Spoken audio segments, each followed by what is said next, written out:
When the man who hired me for the night turned to face the light, my entire world just stopped. Of all the people I could have imagined, he was the last one I ever expected to see. It was my own father. You know how people say your life can be split into two parts? A before and an after? For me, that was it. That was the moment everything changed. That was my after. The before was warm. It was the sound of my father's laughter bouncing off the walls of our small, happy home in Surulere. It was the smell of my mother's jollof rice, a smell that always meant I was safe, that I was loved. My father wasn't a rich man, not at all, but to us, he was a king. He'd come home from his job at the ministry, looking tired, but he always had a little treat for me in his pocket, a piece of chin-chin, maybe a tom-tom sweet. He'd lift me into the air and call me his little queen. And my mother, the way she looked at him, you'd think he held the entire world in his hands. We were a perfect picture. But pictures fade and stories end. The divorce wasn't just a word. It was an earthquake that brought our entire world crashing down. I remember the day it happened with a horrifying clarity that time has failed to dull. It was a Tuesday, and the air was thick with a strange, heavy silence that had replaced the usual comforting sound of my mother humming in the kitchen. My father came home early, but he didn't have a treat in his pocket or a smile on his face. He carried the grim finality of an executioner. He and my mother went into their room, and the silence was broken by low, tense voices that soon escalated into sounds I'd never heard from them before, shouts filled with raw, guttural pain and accusation. I sat on the floor in the hallway, my small hands clamped over my ears, trying to block out the noise, but I could still feel the vibrations of their anger through the floorboards, a tremor that shook the very foundations of my childhood. The word divorce was a bomb that detonated in that room, and the fallout was immediate, turning our home into a war zone where my sense of security became the first and most devastating casualty. The source of this cataclysm, I soon learned from hushed, tearful phone calls, was another woman. I never knew her name, but I pieced together an image of her from the venom-laced whispers between my mother and her sisters. She was younger, with a life that supposedly sparkled with ambition and success. I imagined her in a world of fancy cars with leather seats, elegant dinners at expensive restaurants on Victoria Island, and a high-powered career that my father must have found more exciting and validating than my mother's quiet dignity and unwavering devotion to our family. This faceless woman came to represent everything we were not, new, shiny, and unburdened by the modest, predictable realities of our life in Surulere. It was a profound and shattering betrayal, not just of my mother's love and loyalty, but the very life they had built together, brick by brick, laugh by laugh. He had traded our warm, love-filled home for a glittering illusion, and in doing so, he delivered a verdict. We were dull, we were simple, we were not enough. His departure was not a single clean event, but a slow, agonizing amputation that I was forced to witness. He began packing his things in a series of tense, quiet sessions that filled our small house with an unbearable sense of finality, each packed item a fresh wound. I watched from the doorway as he folded the shirts my mother used to iron so carefully, placing them into a new, expensive-looking suitcase that symbolized his new life. Each item he took, a worn-out book of folktales we used to read together, a framed photograph from our last family holiday, the mug he drank his morning coffee from, felt like he was methodically and deliberately erasing himself from our lives. The final conversation was a blur of hollow promises and empty justifications that my young mind couldn't possibly comprehend. "I'll always be your father," he said, his voice thick with a guilt he couldn't hide, but his eyes wouldn't meet mine, darting around the room as if searching for an escape. The definitive click of the front door closing behind him for the last time was the loudest sound I had ever heard, a gunshot in the heart of our home, and it was followed by a silence that was heavier and more suffocating than any argument. In the immediate aftermath, my mother became a ghost of her former self, haunting the rooms where she had once been so vibrant. She had always been a pillar of strength, a proud woman whose infectious laughter could fill a room and make everything feel right, but the divorce hollowed her out, leaving only a fragile shell. She moved through the house like a sleepwalker, her eyes vacant and perpetually red-rimmed from nights spent crying silently into her pillow, believing I couldn't hear the muffled sobs that shook her body. She stopped humming. She stopped cooking with the same love and care. And she stopped looking at herself in the mirror, as if she could no longer bear to face the woman she saw there. The shame was a heavy, invisible cloak she wore constantly, convinced that the neighbors were whispering about her, that she was a failure as a wife and a woman. I tried to comfort her, to bring her tea, to hold her hand, but it was like trying to embrace smoke. She was there, but she was also gone, lost in a dense fog of grief and public humiliation that I could not penetrate. My own world had been shattered into a million unrecognizable pieces, and my young heart was a confusing storm of white-hot anger and a profound, bottomless loss. How could the man who called me his little queen, who promised to always protect me, just vanish from my life as if I meant nothing? I felt his absence as a physical presence, in the gaping empty space at the dinner table, in the suffocating silence where his laughter used to be, in the darkness of my room where his shadow no longer fell as he came to say goodnight. A hot, protective rage grew in my heart for what he had done to my mother, a fury that he could so easily discard us for something new. But underneath that anger was a deep, aching wound of abandonment that kept me awake at night. My father, my king, my hero, was now just a memory, a phantom that haunted the hallways of our broken home. He hadn't just left our house. He had taken the very foundation of my world with him, leaving me and my mother to stand on trembling ground, unsure if we would ever feel stable again. The slide into poverty was slow at first, then terrifyingly fast. It began with the forced departure from our home in Surulere, an act that felt like shedding our own skin and leaving our past selves behind. We couldn't afford the rent without my father's income, so everything had to go. I watched in the days as strangers, hagglers from the market, came into our home and bought the furniture that held all our memories. The dining table where we shared our meals and my father told his silly jokes. The soft armchair where he used to read me stories until I fell asleep in his lap. Each item sold was another piece of our past being erased for a few crumpled naira notes that felt like an insult. We packed what little was left into two worn-out Ghana-must-go bags and boarded a crowded, rickety Danfo bus, the loud, chaotic energy of the city feeling oppressive and hostile for the very first time. The journey to our new home, a single, cramped room in a sprawling, dilapidated, face-me-I-face-you compound, felt like a journey into exile, a public and humiliating declaration of our devastating fall from grace. Our new reality was a constant sensory assault designed to break the spirit. The room was tiny and stiflingly hot, a cramped, airless box where we had to cook, eat, and sleep, our lives compressed into a space smaller than our old living room. The single, grimy window looked out onto a concrete yard and a perpetually overflowing gutter, and the foul stench of stagnant water and decay that drifted and was a constant, sickening reminder of our new station in life. Privacy was forgotten luxury from a distant past. We lived our lives to the soundtrack of our neighbors' shouting matches, their blaring radios playing at all hours, and the ceaseless cries of their hungry children. The shared bathroom at the end of the hall was a source of daily humiliation, with its long queues, slimy floor, and the ever-present lack of water. This environment was not just a place to live.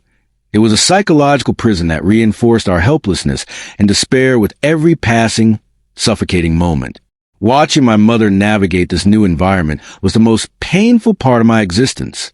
The proud, resilient woman I knew began to physically shrink, worn down by the daily, unrelenting grind of survival. A persistent, dry cough settled deep in her chest, a harsh, rattling symptom of the constant stress and the poor, damp conditions that I was utterly powerless to fix.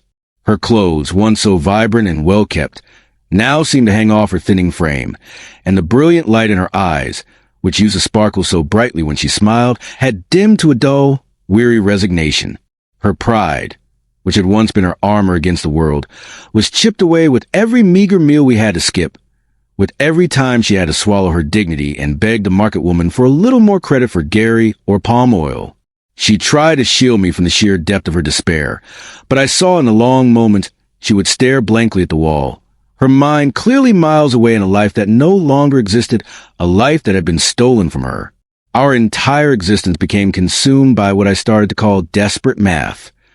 Every single day was a precarious tightrope walk of financial calculations that could mean the difference between eating and going hungry, between a flicker of light and total darkness.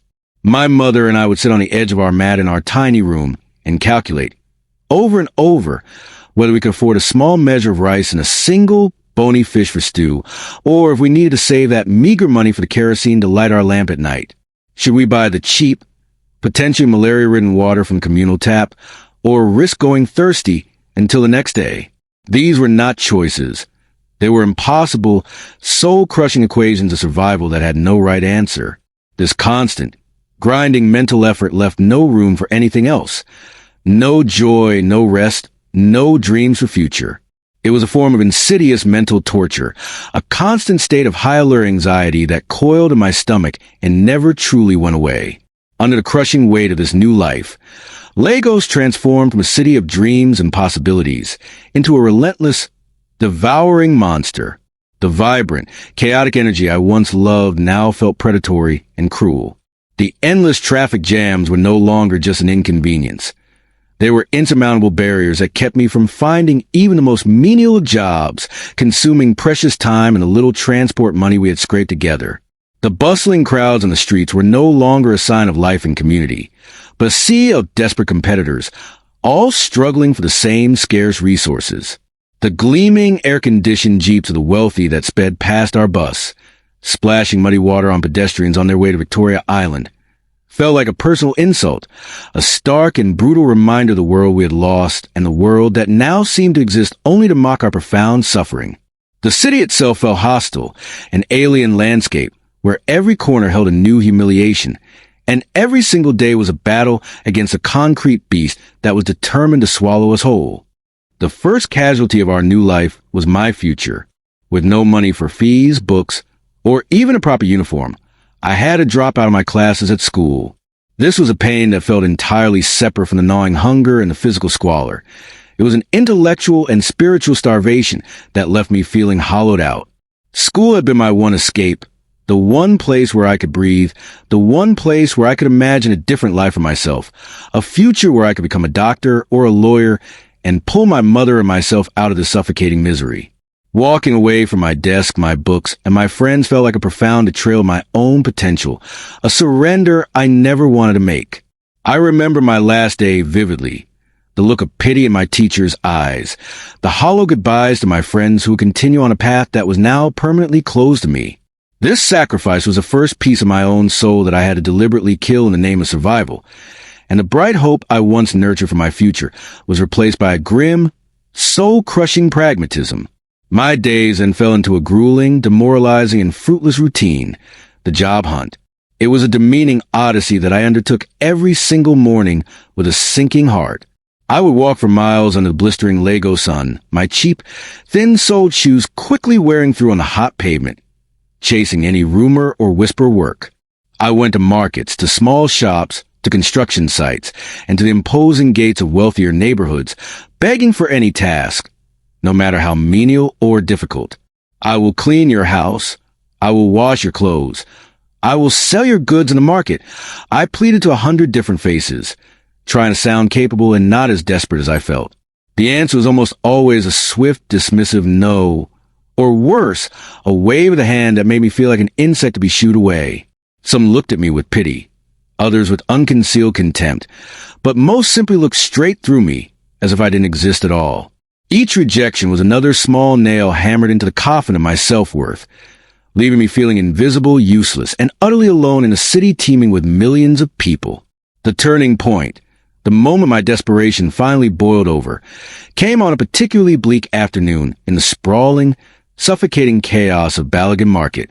The humid air was thick with the overwhelming smells of spices, human sweat, and rotting produce.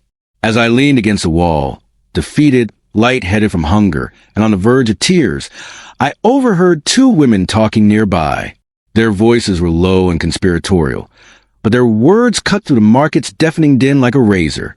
They spoke of rich men, of fancy, anonymous hotels on Victoria Island, and of making more money in a single night than my mother could hope to earn in 6 months of back-breaking, spirit-killing work. The idea was instantly repulsive, a vile poison that made my stomach churn with a violent mixture of disgust and deep, cellular shame. This was a moral line I had never, ever conceived of crossing. It was a sordid world of fallen women in the Nollywood movies my mother used to forbid me from watching, a world of sin and damnation. Yet, despite the immediate, full-body revulsion, the number it mentioned, that impossible, life-changing amount of money, lodged itself in my mind like a stubborn, poisonous seed.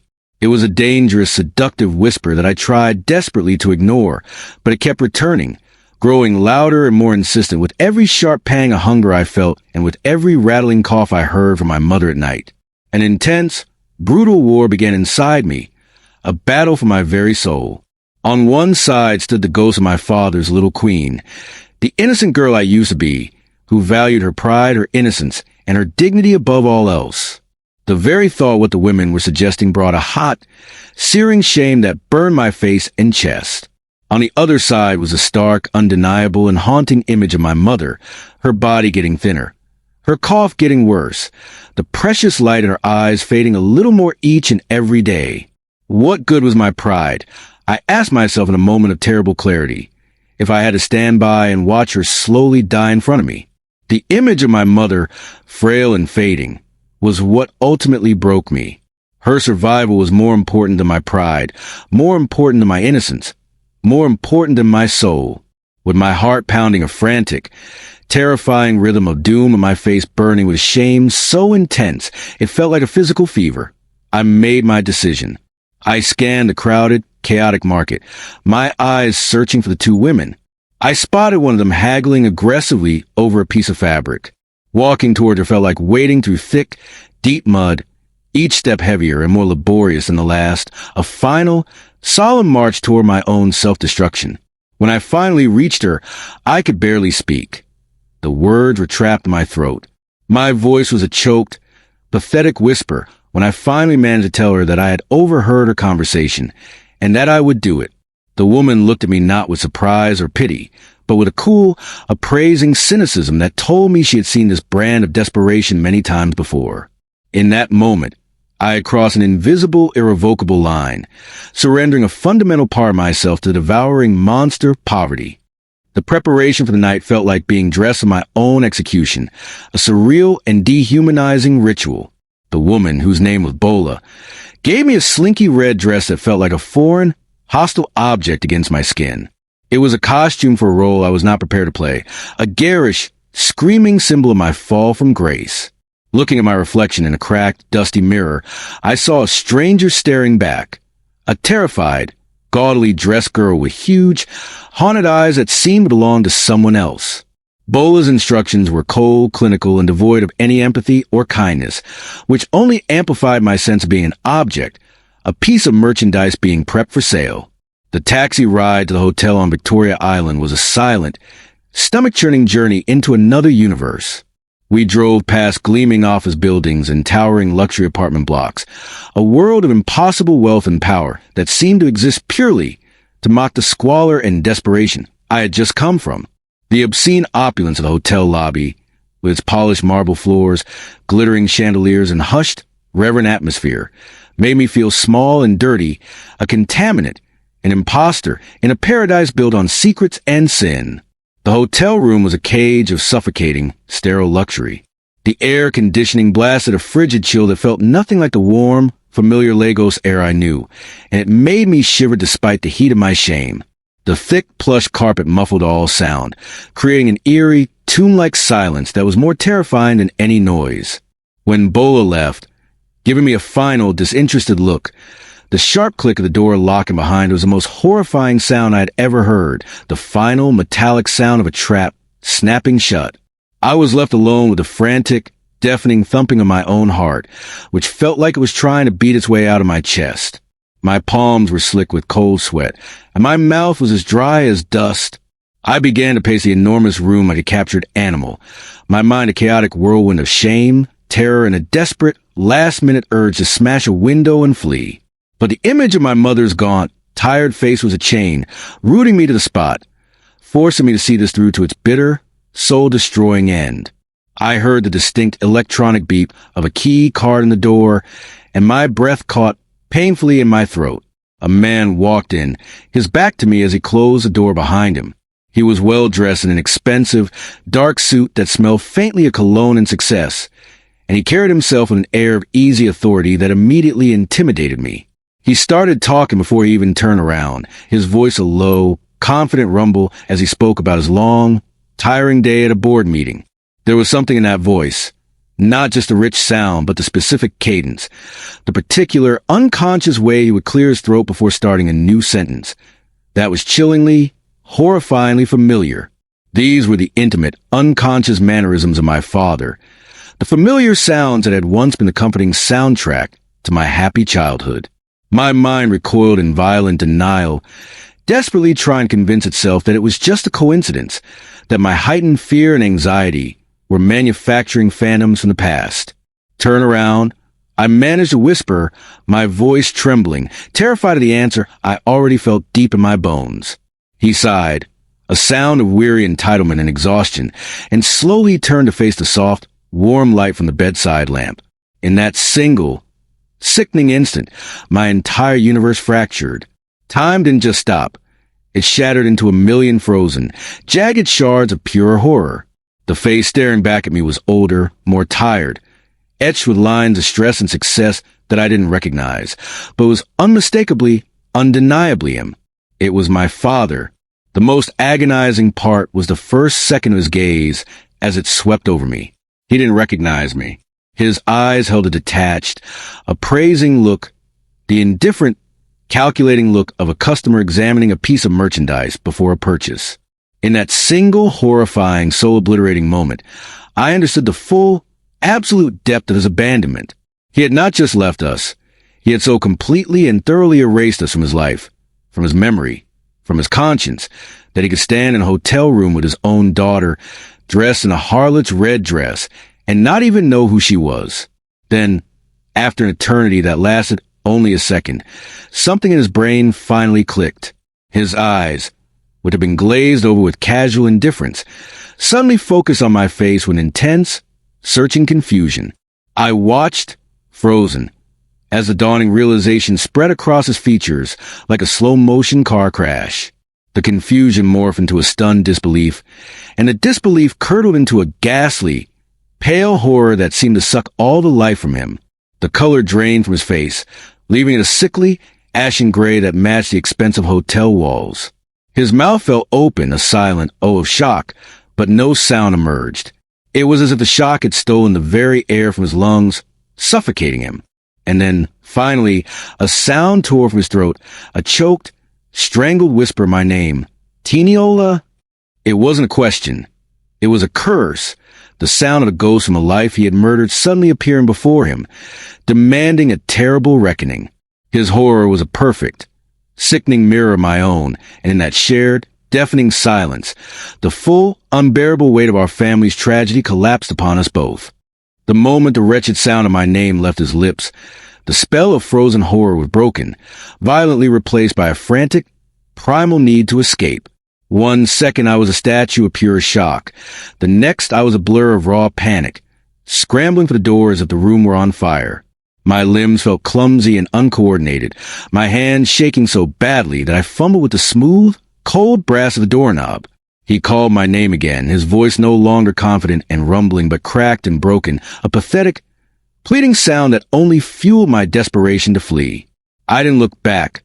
I couldn't bear to see his face, to see the monster who was also my father.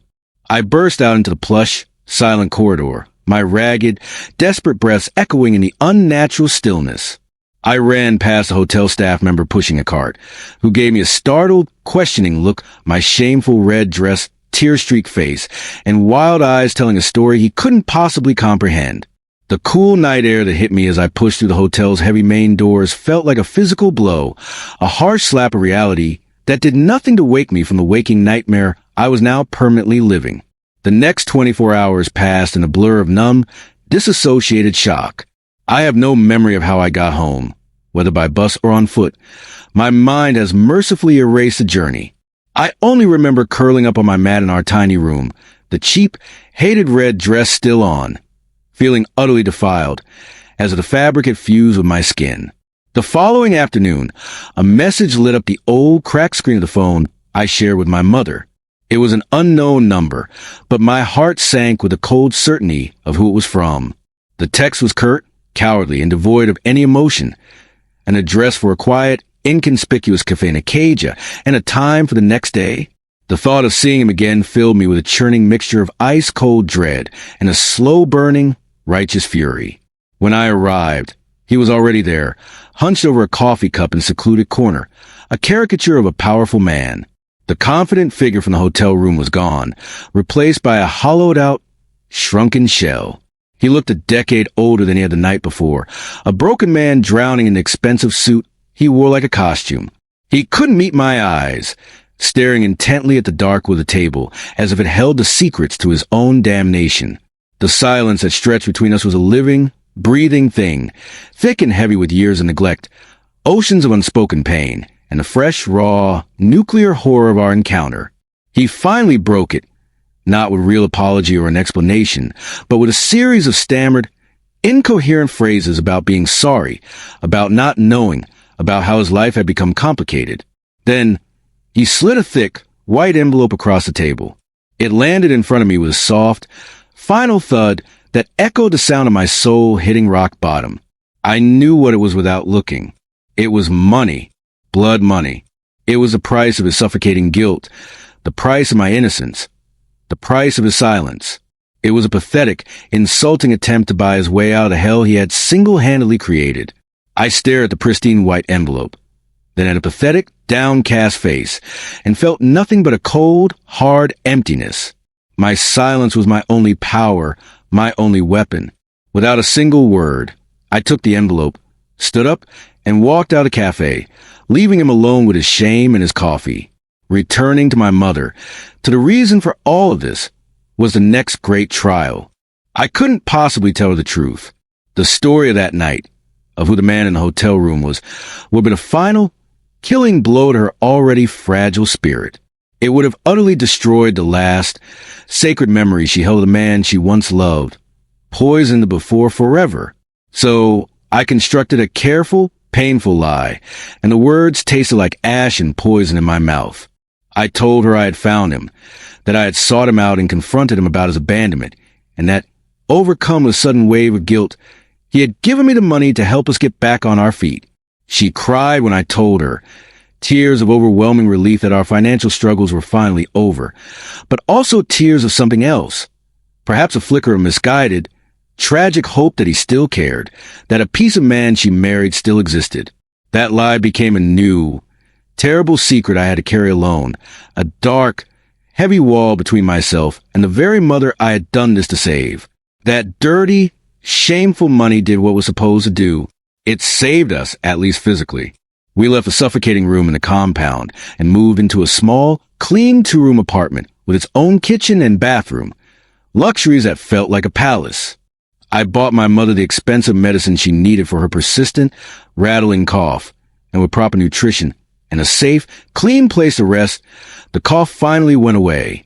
A little of the old, warm light returned to her eyes, and sometimes, if I was quiet, I would even hear her humming softly to herself as she cooked, a simple, beautiful sound I thought I had lost forever. The money was a cure for our poverty, but it was a poison cure. Every decent meal we ate, every night we slept safely under a solid roof, was paid for by my deepest shame. We were safe, but our new life was built on a foundation of profound moral decay, a secret that bound us together even as it isolated me completely in my own private, silent hell. We never saw him again. He sends money to a bank account every month, a silent, cowardly penance from a distance. It keeps a roof over our heads. It pays for my education, but it can never repair the fundamental damage he inflicted. It can never buy back my innocence or erase the searing image of his face in that hotel room. The betrayal from a stranger is one thing, a wound that can scar over and heal with time. But betrayal from a parent, from the very person whose biological and moral job it is to protect you from the world, is a poison that seeps into your bones. It stays with you forever, a constant, humming reminder of how fragile trust is and how deeply those who should love you the most are capable of hurting you. But through this fire, through this unimaginable pain, I learned something else. I learned that I am a survivor.